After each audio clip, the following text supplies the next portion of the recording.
첫 고위공직자 범죄수사처장 예비 후보로 민주당은 판사 출신, 또 국민의힘은 검찰 출신을 내세워 확실한 각을 세우면서 어느 쪽이든 최종 후보에 선정될 가능성이 점점 희박해지고 있습니다.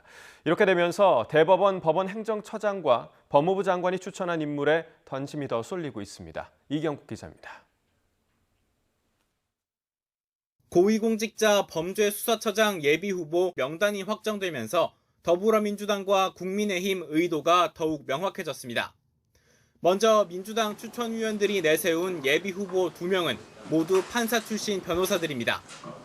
검찰의 직권남용과 직무유기를 공수처 출범의 직접적인 배경으로 내세우면서 검찰 출신은 최대한 배제해야 한다는 점을 명확히 하고 있습니다.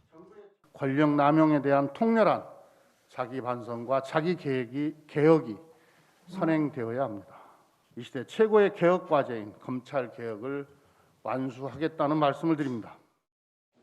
반면 국민의힘 측이 내세운 예비 후보들은 모두 이른바 특수통을 비롯한 검찰 출신들입니다. 공수처도 수사기관인 만큼 수사를 잘 아는 전문가가 지휘봉을 잡는 게 당연하단 겁니다. 독립적이며 권력의 비리에 관해서 주저없이 척결해낼 수 있는 그런 소신을 가진 분들을 많이 추천한 걸로 알고 있습니다. 이렇게 팽팽히 맞서게 되면 여야가 추천한 예비 후보가 최종 후보 2명에 오를 가능성은 그만큼 멀어지게 됩니다. 민주당이 정치적 공방을 줄이기 위해 민변 출신이 아닌 법조인을 추천했지만 이미 공방은 시작됐고 국민의힘도 어차피 될 가능성이 크지 않다는 생각에 검찰 출신이 돼야 한다는 메시지를 내는데 무게를 뒀습니다. 실제 국민의힘 측이 추천한 석동현 변호사는 SNS에 자신이 최종 지명될 가능성이 없다는 것을 알지만 공수처가 괴물이 되지 않게 해야 한다는 심정에 요청을 수락했다고 밝혔습니다. 이렇게 되면서 자연스레 법원 행정처장이 추천한 최훈식 변호사와 법무부 장관이 추천한 전현정 변호사에 관심이 집중됩니다.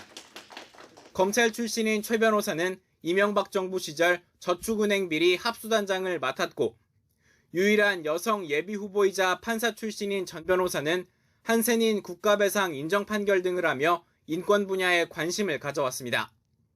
추천위원회는 오는 13일 열릴 2차 회의부터 본격적인 후보자 검증에 돌입합니다. 위원회가 추천위원 7명 가운데 6명이 동의하는 후보 2명을 정한 뒤 문재인 대통령이 이 중 1명을 지목하면 인사청문회를 거쳐 최종 임명됩니다. 민주당은 이달 안에 인사청문회를 마치고 공수처장을 임명해야 한다고 압박하고 있습니다. 하지만 여야 사이 어떤 후보가 더 적합한지를 놓고 설전부터 벌여야 하는 상황이어서 민주당의 의도대로 될지 낙관하긴 힘든 상황입니다. YTN 이경국입니다.